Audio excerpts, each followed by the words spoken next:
كلكم راع وكلكم مسؤول عن رعيته دمانتين وحاتهين راعي وحا لا يراهدا qofka qowsaarka xoolaha raaca macnaha idinku waxaatihiin kuwa wax la raaciyay wa mas'uulun can raciyati qof walbana waxa la weydiin doonaa wixii la raaciyay qof walbana waa la weydiin doonaa wixii la raaciyay markaasuu nabiga calayhi salaatu wasalaam sii sheego wuxuu odhanayay والرجل راع في بيته ومسؤول عن رعيته ninka ragga waxa la raaciyay gurigiisa waana la weydiin doonaa lagula xisaabtami doonaa wixii ilaahay uu raaciyay subxaanahu wa tacaala والمرأة راعية في بيت زوجها ومسؤولة عن رعيتها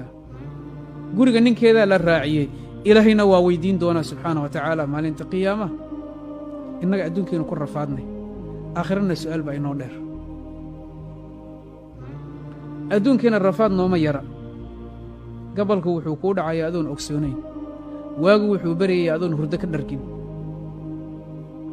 hantidii kaa dhimatay wakhtigii kaa dhimay cimrigaagii waa sii socdaa ilaahayna su'aal baa kuu subxaana wa tacaala xaggiisa kuu dheer laakiin haddaynu mas'uuliyadda qaybsanno haddaynu samaysanno xigmo u dhaqaaqno oo aynu xigmo la nimaanno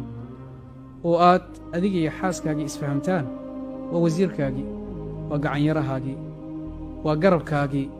waa siduu ilaahay subxaana wa tacaala aabbaheenni aadamaha oga abuuray xawo oo sidaasoo kalea tihiin labadiinna inaad isfahamtaan baa caafimaadku ku jira carruurtan caafimaadkooda ah inaynu isfahamno oo aynu gacmaha isqabsanno ayaa wanaag oo dhan ku jira laakiin marka ay hooyadiina gooni u cabursan tahay odaygiina uu gooni u caburo qof walba mar buu furka sii daynayaa sii dayntiina waxay noqonaysaa in labadii qof ay kala tagaan qoysaska soomaaliyeeda ugu badan dhibaataduna waa fudaydka noocaas oo kale ah waa kala tagga weeyaan mihaal yar baan idin siinayaa waddanka aan ka imid waa waddanka ugu badan intaan garanaya dhallinyarada ay ku dhammaadeen soomaalida iyaga islaaya inta badan waxay ku dhacdana wax kale ma ah taqriiban dhowr iyo afartankii ugu horreeyey masaajidkaygaa lagu dhaqay waa u dhabbagalay waan fiiriyey boqolkiiba 90 aabbaha iyo hooyada ma wada nooleen carruurta waxa igu ayaan darraa marka aan la kulmay habeennada ka mid ah mid dhallinyaro 24 buu jiraa la ii keenay oo mayd ah firiijka inaan u furo maydka waxaa wada nin soo qaaday isbitaalka ka soo qaaday marka isaga uu soo qaado mas-uuliyaddiisu ku soo qaadayaa cidda meydka iskale ee wakiilka ka ah ee mas'uulka ka ah ee ama aabbo iyo hooyo waxay ahaadaan ama walaale iyo ehel iyo qaraabo waa inay u saxiixaan inay meydkii kala wareegeen si firiijka masaajidka loo geliyo masaajidkii markii la keenay ayuu wuxuu yidhi yaa meydkan ugu xiga aabbihii baan u tilmaannay aabbihii baa marka la yidhi waa inaad buuxisaa waraaqahan aadna saxiixdaa inaad meydkii qaadatay oo adiga aad dhigatay masaajidka waa la buuxbuuxiyey qayb isagaa iska leh qaybna meydka weeyaan magaciisii iyo wixii oo dhan iyo kulli iyo adreeskiisii baa ku yaalla wuu saxiixay aabbihii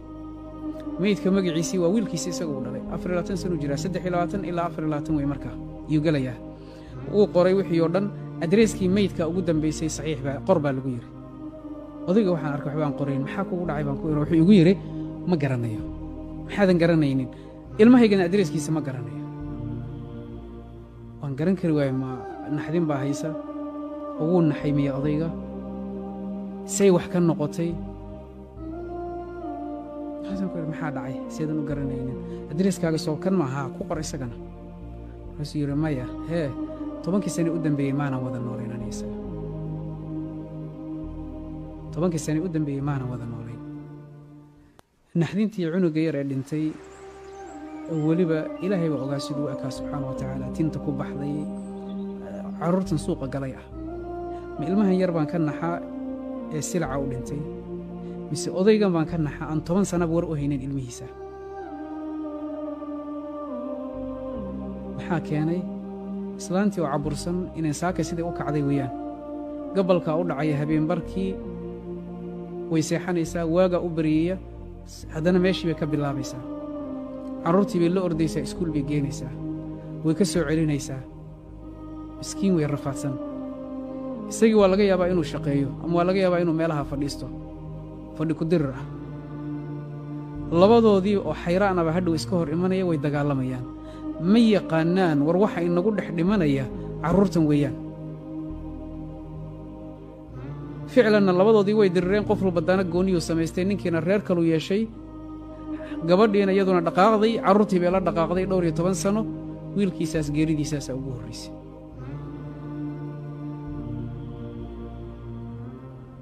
geerida wiilkiisaasaa ugu horraysay waa ka dhab weeyaanoo saacadda uu leeyahay ma garanayo meeluu degan yahay cunug yaraa hadduu waayo waa nin rag ah xilliga ay hooyo wadi karaysaa waa sannado go'an wey hadduu 10 sano soo gaaro hooyana ma dhegaysanaya wiilka wuxuu isku dayayaa inuu raganimadiisa muujiyo bannaanka aado waa laga ilbaxayaa hooyada waa laga weynaanayaa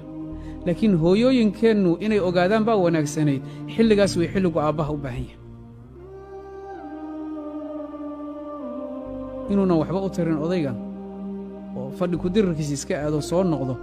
oy ogaadaan inay aabba leeyihiin baa u dhaanta intay dhihi lahayd warbax iga taga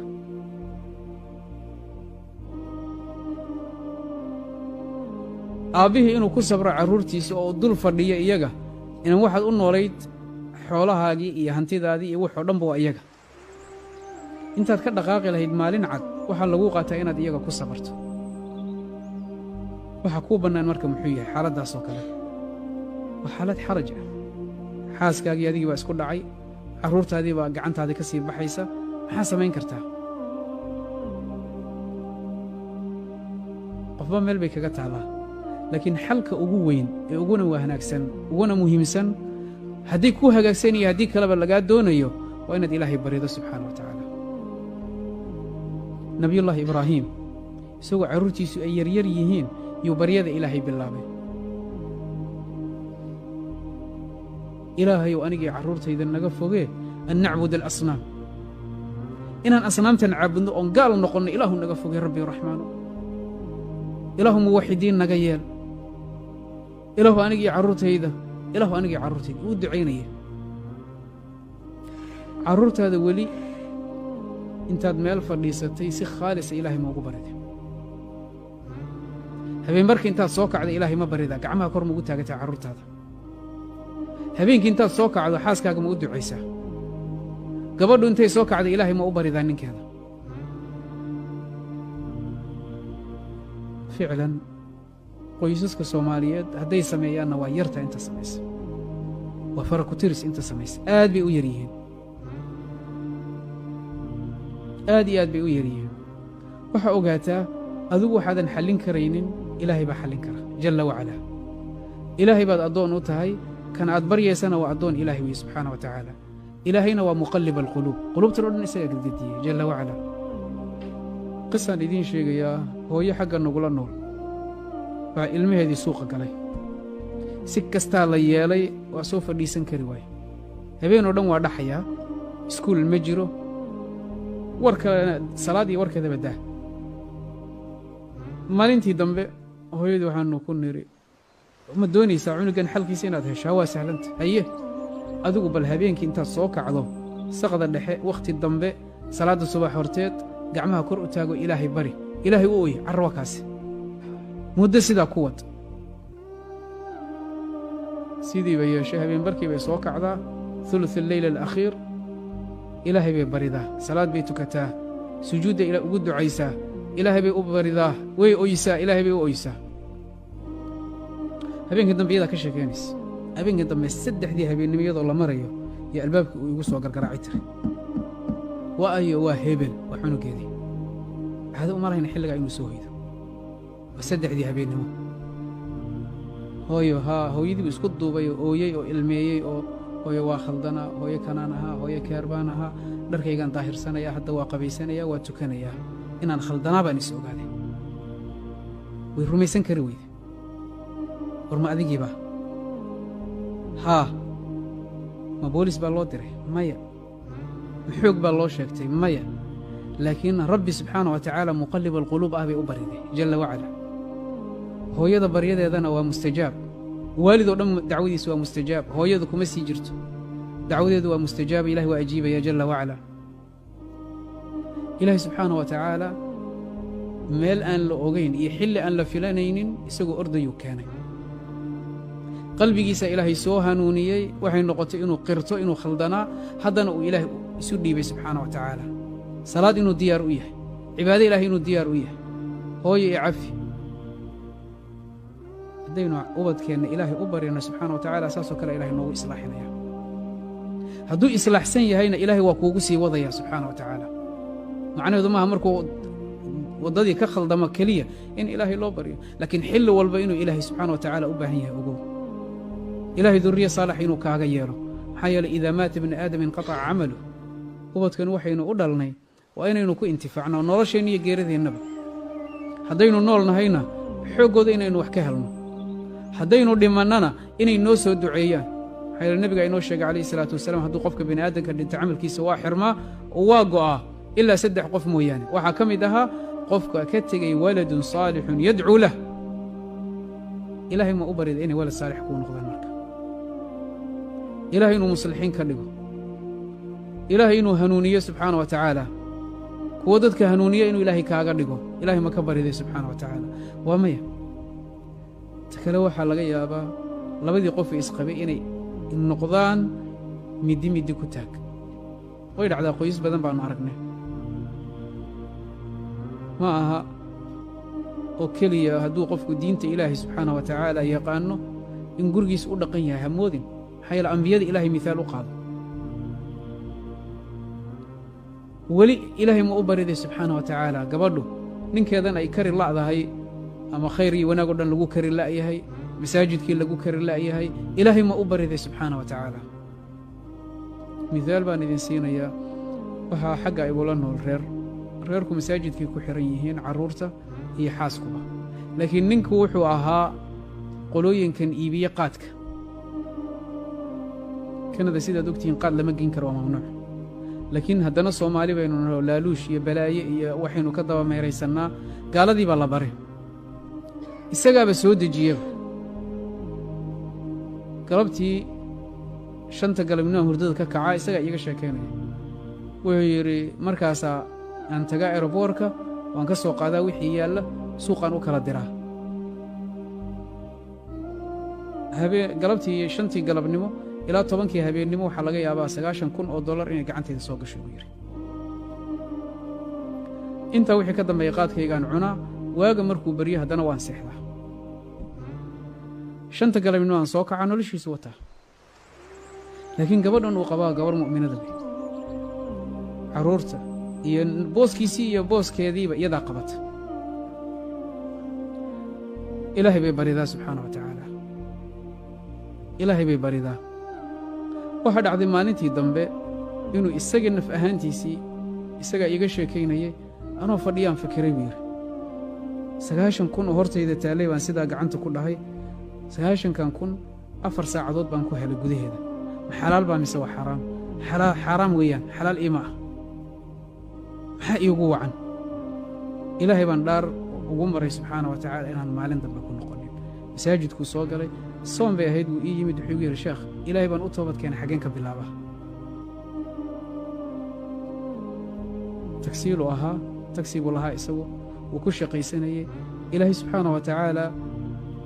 wuxuu ku anfacay dadkii gaalada soo raacayey intaasoo qof baa ilaahay ku soo hanuuniyey subxaana wa tacaala dariiqaa uu hayey iyo dariiqan hadda uu hayo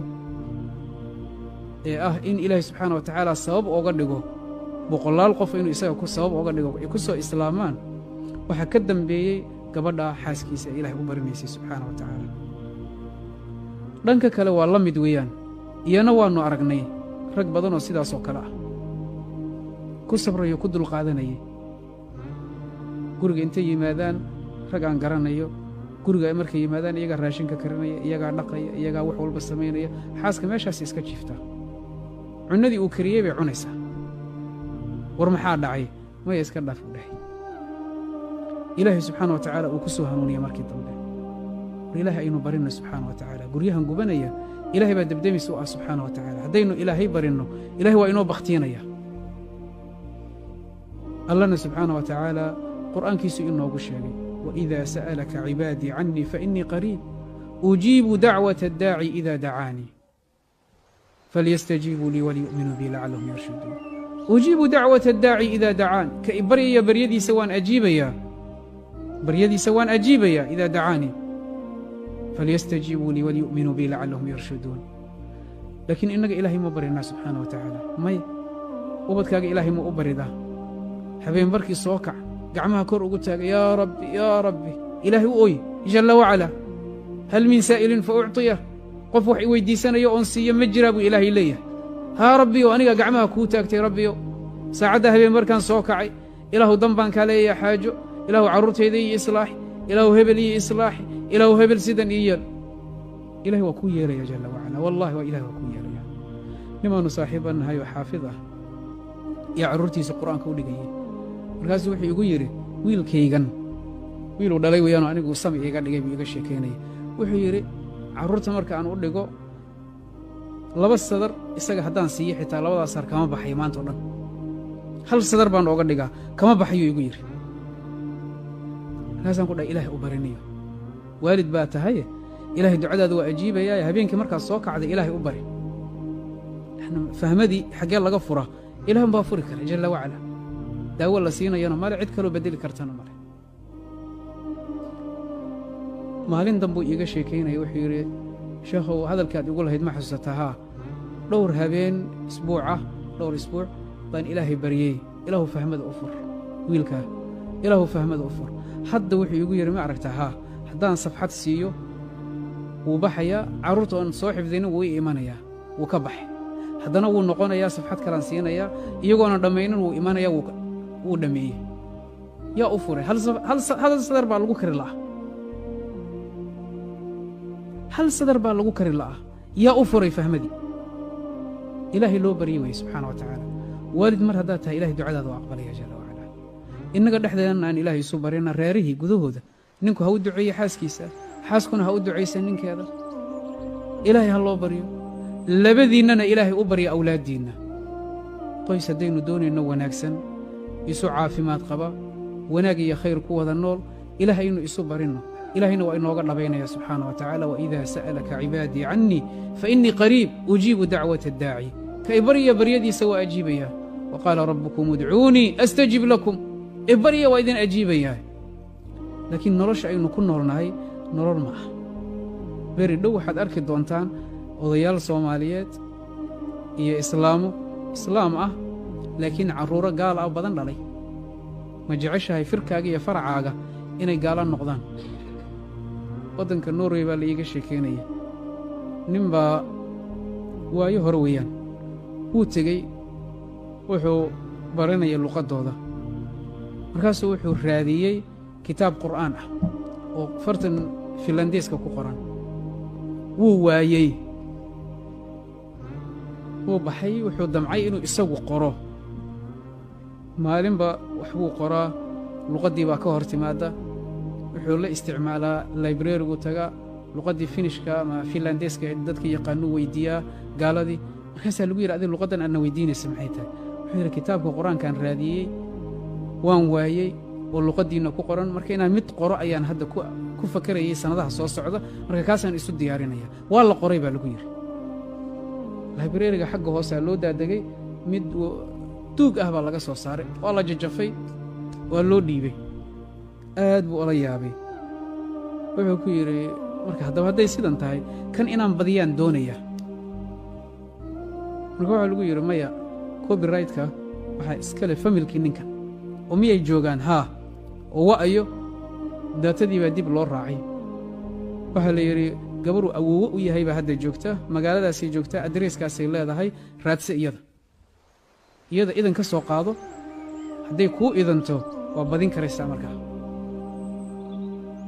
qisadan fiiriya hadda wuu dhaqaajiyey buu yidhi gurigii baan tegey adreeskii waa ku gargaraacay haa waa la iga furay islaam baa iga furtay heblaaye miyaa tahay adigu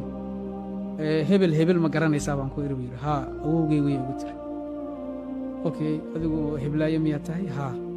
marka waxaan doonayaan kuugu imid buugga kitaabka qur'aanka oo awowgaa uu qoray yaan doonayaa inaan fidiyo oo aan sii badiyo waxaana la i weyddiiyey copyrightk idinkaa xaqa u leh marka arrintaasaan u socday wuxuu igu tinu yidhi hadalka haa awowgay nin wuxuu ahaa weyn nin diinta yaqaanu ahaa kanuu ahaa laakiin wuxuu qoray diinta islaamka wey annagu diintii ma haysanna hadda waa awow weeyaan aabbaheed buu dhalay ninka kitaabkaa qoray aabbaheed buu dhalay marka annaga hadda diintii ma haysanne waxaad qoraysa adeeg kuu taallaa isku diinba ma nihin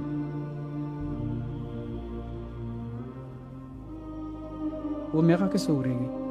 waa hal generation weeyaan macnaa kan aad dhashay baa sii dhalay wey marka ilaahay subxaana wa tacala wax laga magangeliye weydiista weeyaan in ubadkii adiga kaa farcamay ay kugu abtirsadaan gaalo inay kugu abtirsato waa wax aad looga dhinta weeyaan ilahay baan ka magangeliye weydiisanaynaa jalla wacalaa نسأل الله عز وجل بأسماء الله الحسنى وصفاته العلى وباسمه الأعظم إنه ريرها نو إصلاحيه إلهي ريرها نو إصلاحيه وبدك الله نو إصلاحيه إلهي سبحانه وتعالى إنك ما أبوره فركيني فرع النبا وحقالا إلهي بيني إلهي إنك ما أبوره جل وعلا عرورتنا إلهي كوا موحدين الله كيالو كوا هادين مهدين الله كيالو مصلحين كوا الله كيالو